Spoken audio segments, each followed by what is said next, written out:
Hi everyone, welcome back. If you're new here, I'm Anna. I'm a doctoral intern of clinical psychology, and today we're going to talk about an ACT approach to mental illness and suffering in general.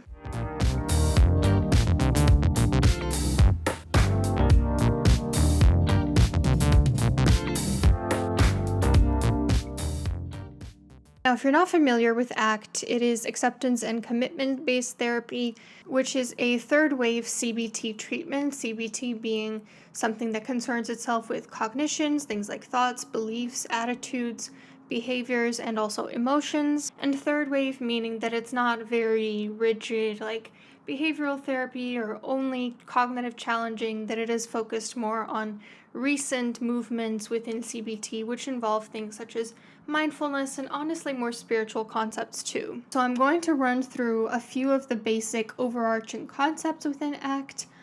I didn't even know she was here. I guess she was under the futon. And then I'm also going to run through a hypothetical example of a way that a person who is suffering might use ACT to completely reformulate his life and his attitude. So I told you what ACT means, but I want to give you sort of a different acronym that is not technically what it stands for.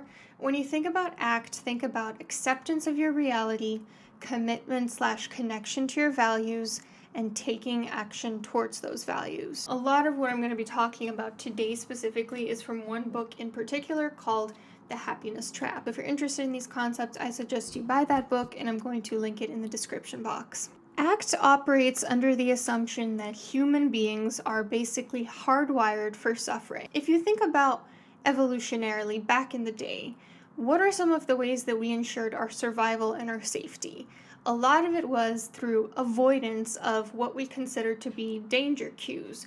Things like you see something moving in the trees, you run the other direction. Also, belongingness was really important to us because in order to survive, it was important to have a pack, to split up responsibilities, to have sort of a shared hypervigilance and task orientation. So when we couple this avoidance of what we perceive as dangerous with this very compulsive need to belong to a social group, what we get is a whole lot of suffering. We are hardwired to do things like compare and evaluate and criticize ourselves, constantly see the deficits within a situation and within ourselves, to feel dissatisfied, to catastrophize, and so forth. The problem is, we live in a culture, at least here in the US, I don't know where you're watching this from, but here in the US, it's very happiness focused. It's very much the sense of happiness is what you should be perceiving and what you should be experiencing if you are living a meaningful life. And we seek out happiness without realizing that we've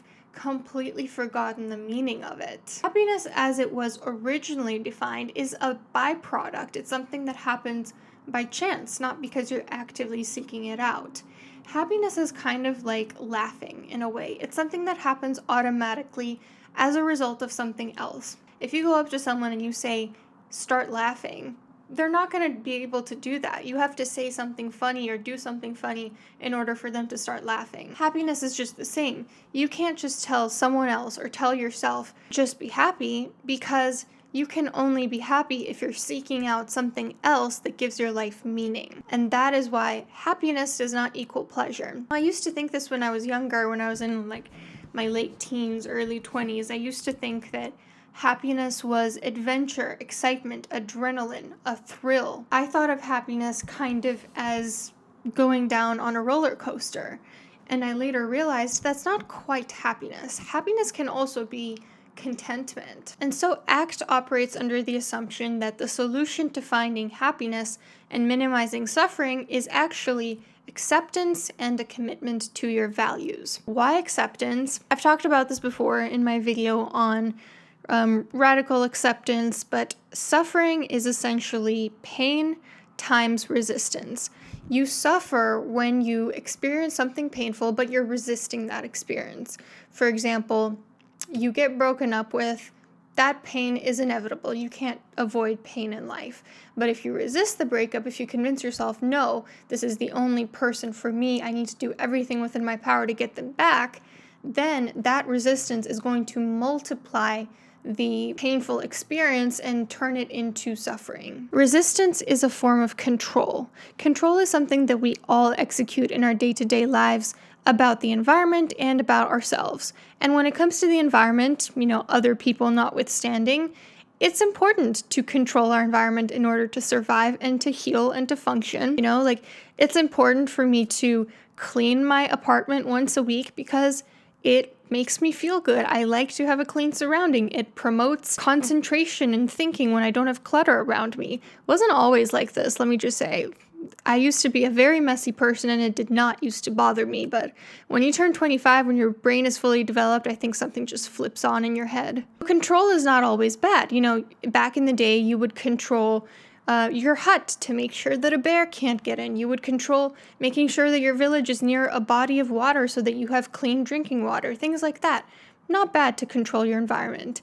Where it becomes an issue is when you're trying to control your inner experiences, which by definition, you can't control. So in that sense, when you're trying to control what's going on internally, your thoughts, your feelings, things like that, you are essentially putting up a sense of resistance to your experience. You're not accepting what's happening. You're not accepting reality. And therefore, you are multiplying your pain and transforming it into suffering. You can't actually change your thoughts, feelings, and physical sensations. You can only control how you relate to them and how you respond to them behaviorally. And you might be thinking, well, that's not fair. Maybe for someone else that's okay, but for me, I feel very strong emotions, or I have a mental illness that makes me think a certain way. I know.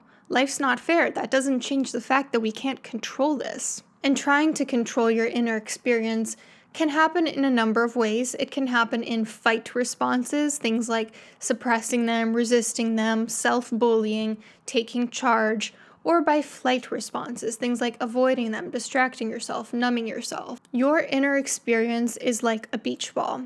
When you put a beach ball underwater really hard, the harder you try to push it down, the harder and faster and higher it's going to pop up. The more you try to suppress something, the more it's going to fight to be heard. And that is why resistance turns pain into suffering. So that's the acceptance piece, why it's really important for us to accept our experiences. And then there's the commitment to values piece, because it gives your life meaning and consequently true happiness. We all have different values that we move through the world using. There's no arguably right or wrong value. We can argue about morality, but that's not really the point. Values are what you personally do to feel aligned with your sense of ethics in this world, and also what you do in terms of what's important to you? What sorts of things matter to you when you really get down in the nitty-gritty? And are you living your life in a way that maximizes those things, or are you getting bogged down in other values that are actually not that important to you? So let's run through a quick example about how, from an ACT approach, we might help someone deal with their issues. And this is made up, by the way, just because I don't want to put somebody's psychological deepest, darkest secrets on blast. So this is no one that I personally know, but I'm sure it's a situation that'll ring true to some people. Let's take a guy named Evan. Let's say that Evan is really angry because he's never had a girlfriend. Evan is, let's say, 22 years old. He feels a great deal of loneliness, isolation, victimization, entitlement, frustration, shame, self-loathing, a whole lot of painful emotions. He constantly has thoughts that he's not good enough, that he'll never be good enough, that other guys are chads and he's just at the bottom of the food chain, that nothing he can do will ever improve his situation, and that the only solution in life is enforced monogamy. When he sees an attractive woman and when he's out and about, he doesn't try to talk to her, he just sort of simmers these hateful thoughts about her. He doesn't engage in a whole lot of hobbies. Most of what he does in his free time is sit at home and play video games. What is the problem with Evan's current situation? An ACT approach would argue that Evan is living his life in accordance with the acronym FEAR: fusion, excessive expectations, avoidance of discomfort, and remoteness from values. Fusion is a concept in ACT which refers to when you are fused or sort of molded, blended with your own thoughts and feelings and sensations. So instead of you thinking, I'm a person who occasionally has thoughts that I'm not good enough, you are those thoughts. You believe that these thoughts are reality, that they are always true, and that they make you who you are. For example, somebody who is very highly fused will over-identify with a mental illness diagnosis. They are very fused with that label, with their thoughts, feelings, emotions, and so forth.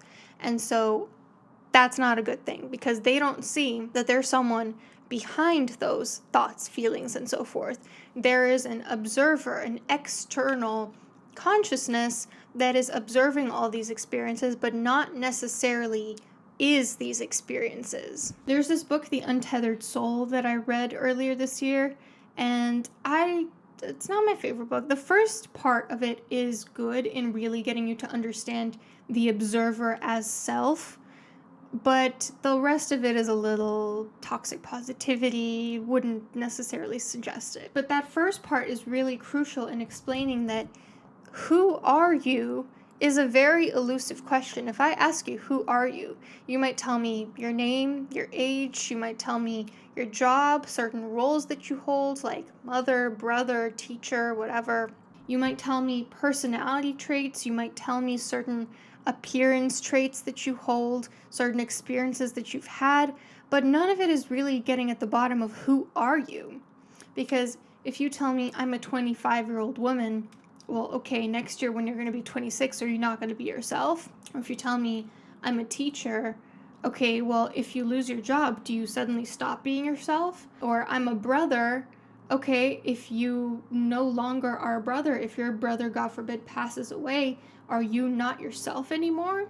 The only really stable thing about who we are is just that we're that consciousness that doesn't really have many attributes or labels at all, that is just the one experiencing all these different roles and different contexts. So fusion is a problem, and a really big concept in ACT is diffusion, being able to separate yourself from your thoughts and your feelings, which we'll go into in a second. Then excessive expectation.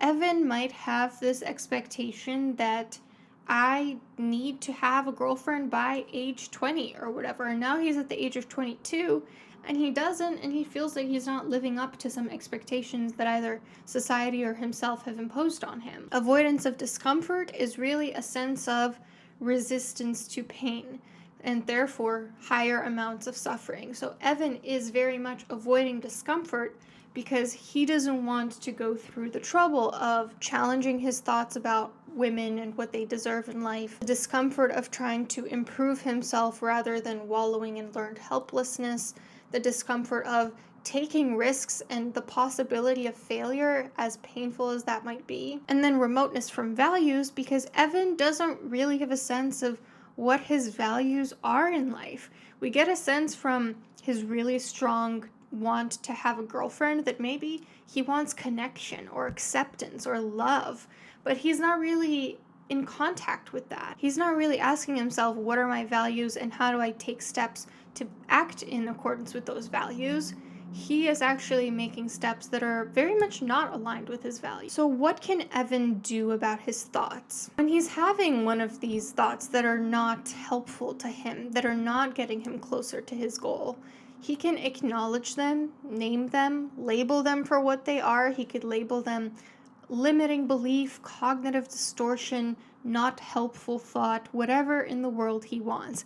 He can even put the thought in a box labeled with that specific label. He can practice diffusion. Remember, diffusion is not the same as diffusion. It is the opposite of fusing with your thoughts. So Evan can try to become the observer of his beliefs rather than fusing with them. So instead of saying, I'm at the bottom of the food chain because I have thoughts that I'm at the bottom of the food chain, he could put some distance in between him and that thought and instead say, I'm having a thought that I'm at the bottom of the food chain.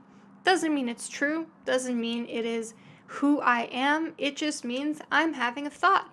I don't know, people get crazy thoughts all throughout the day. It doesn't mean anything about who they are as a person. He could say those thoughts in a funny voice, he could sing them, he could say them over and over until they lose their meaning. He could think of them in terms of a metaphor, like he can imagine himself as a bus driver and his thoughts are these really rowdy passengers in the back seat and he's just trying to keep his eye on the road, just drive safely to his destination. Think of his thoughts as bullies on a playground and him just sort of watching them wear themselves out and waiting for it to stop. He could acknowledge the very context-dependent and ever-changing nature of the self.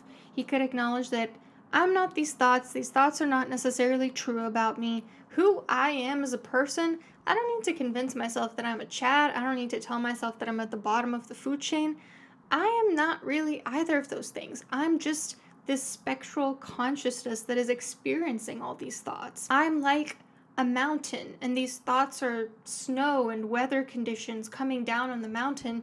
Eventually, they all go away, the mountain stays the same. It doesn't matter. The snow doesn't make a mountain snow. I am like the mountain. Instead of seeking self-esteem and positive reassurance and trying to compare himself down now so that he makes himself feel better about himself, he can just self-accept and practice self-compassion. Say, no, maybe I'm not what I consider to be a Chad right now, but that's okay because it's human to have flaws, and I still deserve to treat myself kindly. And Evan can stick to the present moment. Not the past, where we can get into things like rumination and depression, and not the future, where we get into things like anxiety. In the here and now, what is something that he can do right now that would make this moment more mindfully experienced and more connected to his values? What about Evan's feelings? There are no good or bad emotions. There are only emotions that are painful or pleasant. There are only emotions that are effective or ineffective to act upon for a specific goal. And there are only emotions that are aligned or misaligned with the facts of the situation. So for example, if we take shame versus excitement. Shame is painful, excitement is pleasant. Is it effective to act upon your shame when somebody cracks a joke about you? Let's say in this situation, it is effective to your goal of self-respect to say, hey, I didn't appreciate that. Versus, is it effective to act on your shame by, ruining this person's life and getting in trouble with the law? Probably not. Is it aligned with the facts of the situation to feel excited when you have a party coming up with a lot of people that you enjoy? Yes. Is it aligned with the facts of the situation to feel ashamed if someone gives you some mild constructive criticism? No, not necessarily. That might be an area where you can respond differently to that emotion. Neither of these emotions that I mentioned are good or bad. They're just painful or pleasant, effective or ineffective to act upon, and aligned or misaligned with the facts of the situation. Evan can also urge surf the emotion. So we call this urge surfing because every emotion is associated with an instinctive urge. For instance, excitement, it might be jumping up and down and screaming happily. Or sadness, it might be very low energy, just sitting curled up in something soft. And when we feel a painful or difficult emotion, it can be helpful to just observe the urge that's coming up in your body, to acknowledge it, to breathe into it, to make room for it. For instance, if I'm feeling anger in my chest, I would breathe into my chest and physically feel more spaciousness opening up there. And watch the urge rise, crest, and fall, just like a wave. Because all urges and all emotions go away, just like waves. They come and they go, and then another one comes, and then that one goes. No emotion or urge is there forever. And then the last thing Evan would do to urge surf the emotion is he would check in with his values. What are his values? And according to that, and according to his goals, how does he want to respond to this urge? And lastly, what about his behaviors? Evan needs to check in with his values in life. And values are different from goals. A goal is something like, I want a girlfriend. That's not a value. A value, like I said, could be, I want to be truly accepted by another person.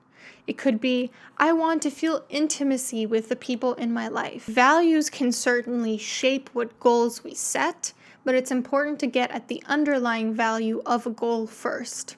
And values are for him, not for others. He could say, it's really important to me to feel accepted by a woman. That may not be the case to everyone else. And so a woman may not see that as a value for her to give a man affection who she doesn't know. Likewise, another man could be perfectly happy being celibate. And so it's not necessary to project your values onto other people. Take responsibility for the values that you personally have, but don't put them on others. And then once Evan identifies some values, in what domains is he closer to his core values than in others? So, an exercise we do in ACT is called the bullseye exercise, where you split up sort of like a bullseye into 2 axes, and you have 4 sections. You see what values are closer to your target, what values do you feel like you're pretty aligned with in certain situations, versus what values are you less aligned with that are closer to the outskirts. And it's really interesting to do that exercise because you get to notice patterns and you say, oh, in this domain, I'm living pretty closely with my values, and in this one, there's more room for work. And he needs to act on those values in the present moment using a concrete, achievable, challenging but not too challenging goal. Let's say that Evan is not currently living up to his values, which are, let's say, self-improvement, education, and connection to community. What is one goal that he has towards each of those things? Maybe for self-improvement, he wants to gain a more charismatic personality and to start working out. Maybe for education, he wants to go back and finish college. Maybe for connection to community, he wants to join a men's support group or start a hobby like D&D or something, or go to a gaming convention. What is one achievable step that he can take within the next 24 hours that brings him closer to his goals that are connected to those underlying values? Maybe for self-improvement and going to the gym, a really small task that he can do right here and now is he can buy a gym membership. He doesn't have to go buy workout gear, start going to the gym, start doing push-ups, just buying the gym membership. Maybe for going back to college, he doesn't apply yet, he doesn't take the SAT or whatever kids take these days. He just reaches out to an admissions office at a local college and talks to them about what they might be looking for. Maybe he doesn't immediately show up at a men's support group, but he looks online for what options there might be. It would probably also be helpful for him to assess what behaviors is he engaging in that are actually proving more costly to him than beneficial and actually detracting from his values. So let's say this guy peruses incel forums. And he really sits down and he thinks about it and he's like, yeah, this forum actually makes me really angry. It actually makes me less charismatic when interacting with women. And it actually kind of sends me the message that there's no point in trying because I'm never going to succeed. But on the other hand, the benefits that it provides for him is a sense of community and a shared experience that he's not alone with the suffering. Or playing video games excessively, like all he does in his free time. Maybe he gets that short-term dopamine rush, but overall it lowers his energy levels and his ability to concentrate. He's not really remembering what it's like to interact with people in vivo, and he's not spending a lot of time in real life connecting with people. So maybe what Evan does with this information is he decides to find alternate ways to get the benefits of those activities while minimizing the costs. So for example, he can get the sense of community from a men's support group. He can get connection by joining a D&D group. He can get the happy chemicals from doing a workout. So in the end, Evan is able to give his thoughts less power over him, reframe them, stop resisting the reality of his situation, that he doesn't have a girlfriend, acknowledge his feelings about the situation, things like loneliness, sadness, shame, allow himself to truly feel them, assess whether there are other ways to respond to his emotions that might actually get him closer to his ultimate goal and to his values, identify his values, act in accordance with them, modify behaviors that are too costly for him, troubleshoot certain behaviors that he's taking, things like that. In the end, a really big concept from ACT is psychological flexibility, which is basically mindfulness plus values plus action. You're being mindful of the present moment, you are radically accepting reality for what it is, including your internal experience. You are taking action in accordance with your values. Now, I in no way mean to suggest that taking this sort of ACT approach on life is going to solve all your problems or completely get rid of suffering. Of course not. And of course, even if you take part in what ACT says, there will be moments when you do suffer, when you do slip up, or when something unexpected comes at you and you need to troubleshoot these skills. This is not going to solve all your problems, because if you're looking for something to solve all your problems, it doesn't exist. new problems will just keep cropping up. This is just a way to reframe your suffering and to stop resisting it so much and to start instead diverting your attention to something that is more worthwhile your time. So ACT is all about not denying negative things, not turning your back on them, and also not giving in to the shitty experiences of life, rather accepting that some things cannot be controlled and moving your attention to the ones that can. Hope this was helpful. If this was interesting, I encourage you to reach out to an ACT therapist, someone who uses ACT quite a bit in their therapy, and yeah, I'll see you soon.